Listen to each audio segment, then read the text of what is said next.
ሰላም ሰላም እንዴት ናችሁ? ውድ የጂነስ ሚዲያ ቤተሰቦች፣ ውድ ሪሚዲያል ተማሪዎች እንዴት ናችሁ? እንዴት ይዟችኋል? እንግዲህ እንኳን ወደ ጂነስ ሚዲያ በሰላም መጣችሁ እያልኩኝ የዛሬ ደግሞ እንግዲህ ከባለፈው እየተረፈ ቻፕተር ቱን ፓርት ዋንን ባለፈው ቪዲዮ ይዤላችሁ መጥቼ ነበር። ለዛሬ ደግሞ ቻፕተር ቱ ፓርት ቱ ወይም ደግሞ ቻፕተር ቱ መጨረሻውን ይዤላችሁ መጥቻለሁ ማለት ነው። እንግዲህ ቀጥታ ወደ ትምህርቱ እንሄዳለን ማለት ነው። ባለፈው ሳምንት በሰሜኑ የኢትዮጵያ ክፍል ስለነበሩ ነገስታት አይተናል ማለት ነው። ስለ ዛጉዌ፣ ስለ አክሱም እንዲሁ ስለ አይተናል ማለት ነው። ዛሬ ደግሞ በኢትዮጵያ የደቡብ እና የደቡብ ምዕራብ አካባቢ ስለነበሩ ነገስታት መንግስታት እናወራለን ማለት ነው። So the first one is Bizamo was a kingdom located on the southern bend of Abai River, just opposite to the present district of Gojam and around the current Wimbara area. It was founded in the 8th century and had early connections with Damot. So the next one, Damot. Damot was a strong kingdom that expanded its territories into the most of the lands of South Abai and north of Lake Turkana, as well as west of Awash and east of Didetha. ሞቶሎሚ was a prominent king of ዳሞት in the 3rd century በ13ኛው መቶ ክፍለ ዘመን በጣም ታዋቂው የነበረው የዳሞት መንግስት ወይም ንጉስ ማን ነበር? ሞቶሎሚ ነበር ማለት ነው። Inaria, the third one is Inaria, was a kingdom in the Gibe region in the southeastern Ethiopia. The royal clan was Hiner Bushasho, Hinerio Busaso, Inaria's kingship with the divine one, the king Hinari Tato was secured and considered as sacred. He communicated with visitors through an intermediary F. Bushu. The real power rested with Mikricho Council, including Awa Rasha, King's spokesperson and Ach Rasha royal treasure. The king had residences in Yadar and Go. ሬዚደንስ ነበሩት ማለት ነው በያደርና በጎ ተብሎ የሚጠሩ አካባቢዎች። in the 9th century Aksumite king Digna Jan is said to have led a campaign into Inaria accompanied by Orthodox Christian priests carrying arks of covenant ወይም ታቦት. So the next one is the fourth one, Gafat. Historically the territory of Gafat lies south of Abai. በደቡብ የአባይ ክፍል በኩል ነበር ማለት ነው ቴሪቶሪ ወይም መገኛው። So Blue Nile or river adjoining Damot on the southwestern periphery of the Christian kingdom. Gafat was inhabited by Semitic speaking population related to Harar and ጉራጌ። በዛሬ ጉራጌ እና ሀረር ብለን የምንጠራው አካባቢ ሴሜቲክ ቋንቋ ተናጋሪ ህዝቦች ይኖሩበት ነበር ማለት ነው። Gafat is not clear from available records whether the Gafat formed a state or not, but Gafat mountains provide a rich source of gold. በጣም ጋፋት ተራራ በወርቅ የታደለ ተራራ ነበር ማለት ነው።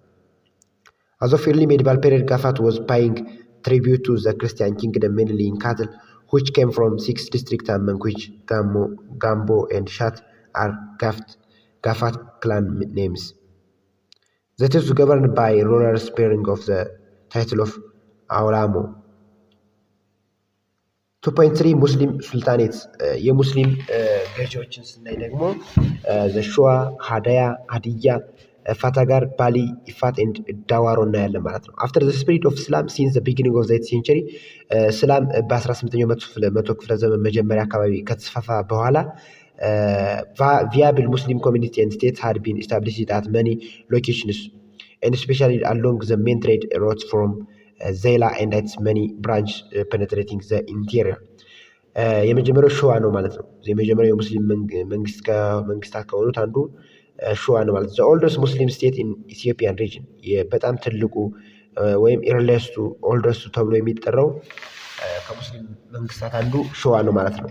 The ruler came to power in 1897 በ1897 ገዢው ወደ ስልጣን መጥቷል ማለት ነው። The ruling dynasty of this sultanate was ሞቃዝሚት ሙቃዝሚት ኢዝ ሩሊንግ ዳይናስቲ ኦፍ ገዢው መንግስት ገዢው ዳይናስቲ ማን ተብሎ ይጠራ ነበር? ሙቃዝሚት ተብሎ ይጠራ ነበር። ኢት ክሌም ቱ ሃቭ ዲሰንድድ ፍሮም ዘ ሙቃዝሚ ክላን ኦፍ ሳውዝ አረቢያ።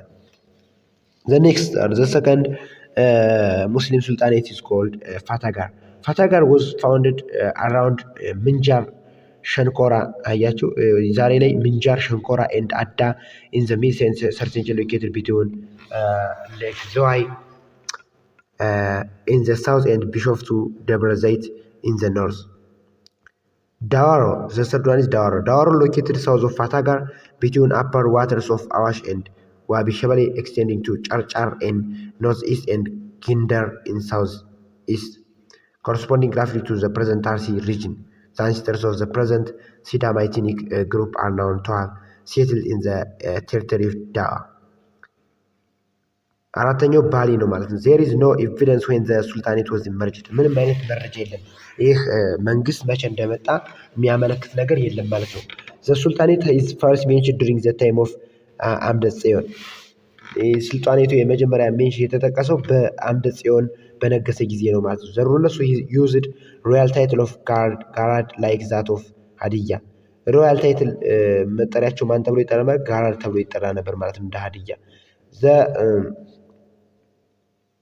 the sultanate includes present day ሲዳማ የዛሬውን ሲዳማ ኤትኒክ ግሩፕ እና ኦሮሞ ፒፕል ያካል ነበር። ባሊ was one of the largest of Ethiopia's Muslim provinces የመጨረሻው ማለት አራተኛው አምስተኛው ኢፋት ነው ማለት ነው። ኢፋት was a state located adjacent to ሹዋን ሱልጣኔት ከሹዋን ሱልጣኔት ጎን ለጎን የሚገኝ የነበረ ሱልጣኔት ነበር ማለት it was ኢፋት was emerged in the mid of 3rd century. The founder was ኦመር ወላስማ from ወላስማ family ከወላስማ ፋሚሊ የሆነው ወላስማ ቤተሰቦች የሆነው ኦመር ወላስማ ነበር ማለት ነው ያገኘው።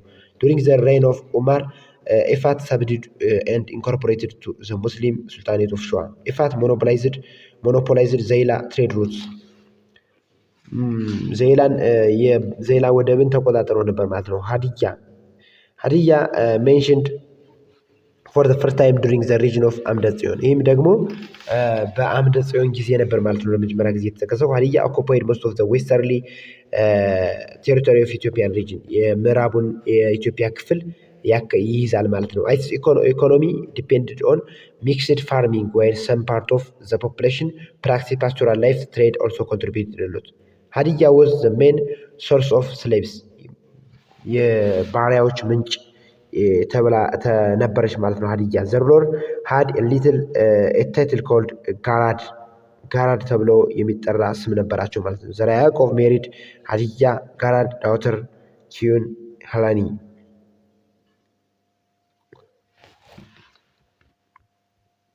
2.4 interstate relations causes of the conflict.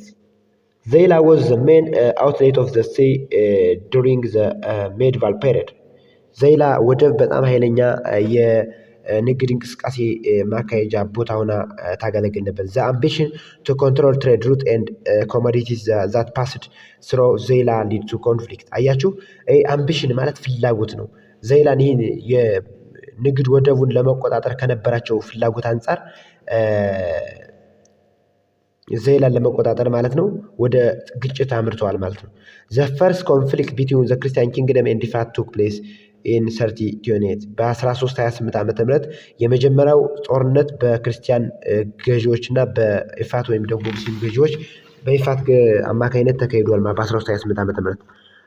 ይህም ይመጣል ብዙ ጊዜ የመጀመሪያው ተብሎ ብሎ ይመጣል። ሀቃዲን the first confiscated the goods captured and imprisoned the king's agent አምደ ጽዮን's agent አምደ ጽዮን waged a campaign against Hakadin the first defeated and took him prisoner and eventually replaced him by his brother ሳብራዲን ተብሎ በሚጠራው ወንድሙ ተክቶታል ማለት ነው። ኢፋት in 1332 was defeated and ሳብራዲን was captured during his retreat. as a result ኢፋት Fatagar and Dawaro were incorporated. አምደ ጽዮን required from the manual tributes. በ1376 ሀቃዲን ዘ ሰከንድ ተብሎ የሚጠራው come to power ወደ ስልጣን መጥቷል and refused to pay tribute and rebelled against ነዋይ ማርያምን ተቃውሟል ማለት ነው።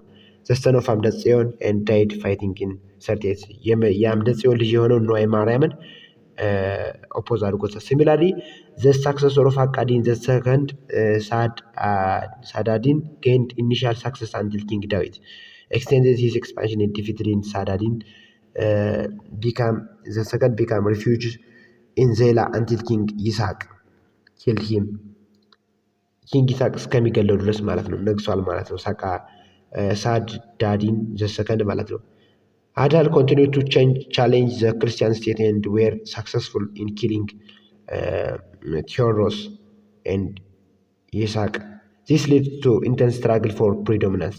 In 4045, Zariah Yaqub defeated Sultan Ahmed Badley at the Battle of Yegupa. የጉባ የሚባል ጦርነት ላይ የጦር ቦታ ላይ እንግዲህ ዘርዓ ያዕቆብ ሱልጣን አህመድ ባድሌን ዲፊት አድርጎታል ማለት ነው። ሶ ኢን 5070 ኢሚር ሙሐፊዝ ዲፊትድ ባይ ኢምፔረር ልብነ ድንግል።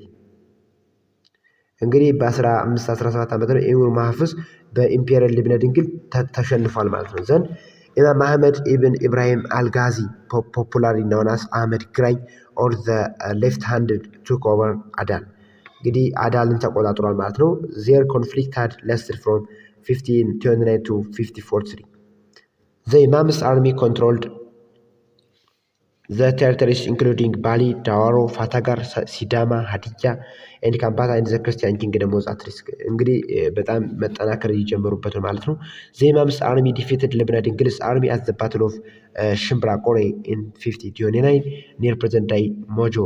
ዛሬ ላይ ሞጆ በሚጠራው አካባቢ ሽምብራ ቆሬ ተብላ በተባለ ጦርነት ቦታ የጦር እንትን ለምነ ድንግልን ኢማም አርሚ ረቶታል አሸንፏል ማለት ነው።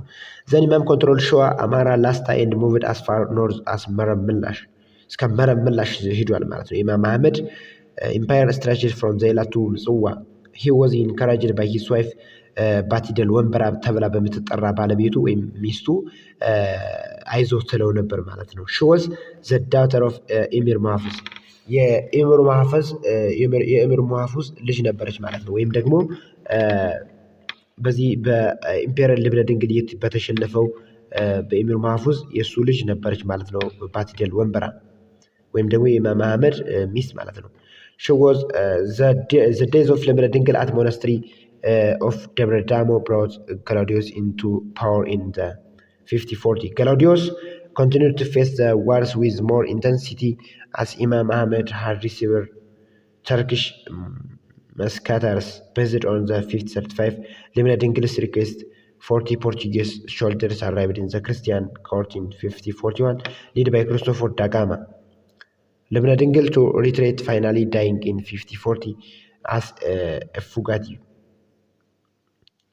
In August 5042, the Christian army was defeated in Ofla in today's southern Tigray. In the battle, about 200 Portuguese were killed and their leader, Christopher da Gama, was beheaded. Lebna Dingil's wife, Sabla Wengel, was participated. After the success, Imam Ahmed was confident about his armies. He sent his allies back home.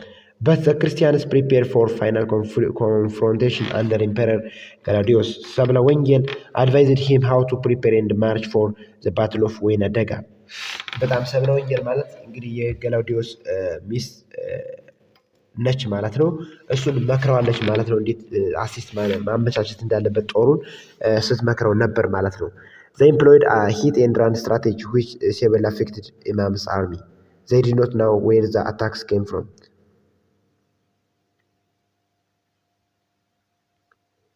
ሶ ኮንስኩዌንስ ያመጣው የጦርነቱ ያመጣው ወይና አደጋ ላይ የወይና አደጋ ጦርነት ያመጣው ኮንስኩዌንስ አለ። እሱም ሂውጅ ሁማን ኤንድ ማቴሪያል ኮስት ብዙ ሰውና እንዲሁ የተለያዩ ማቴሪያሎች ጠፍተዋል ማለት ነው። ፔቪድ ዘ ዌይ ኦፍ ሳክሰስ ኦፍ ዘ ኦሮሞ ፖፑሌሽን ሙቭመንት ዲስትራክሽን ኦፍ አምባጊሽን resulted in a dynastic conflict and political instability. Christian kingdom center shifted from central Shoa to the north towards the Lake Tana area. The religious controversies within the Ethiopian Orthodox Church, Ahmed's growing domination encouraged the expansion of Islam. እነዚህን አምጥቷል ማለት ነው።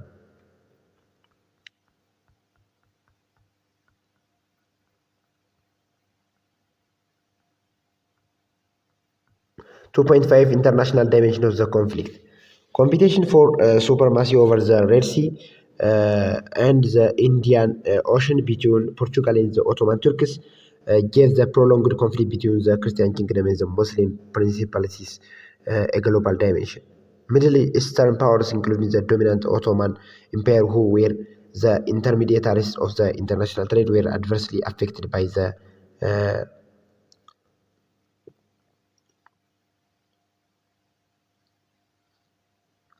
This is all about today's section. Next time I will proceed to chapter 3, part 1. Thank you for your attention. አመሰግናለሁ።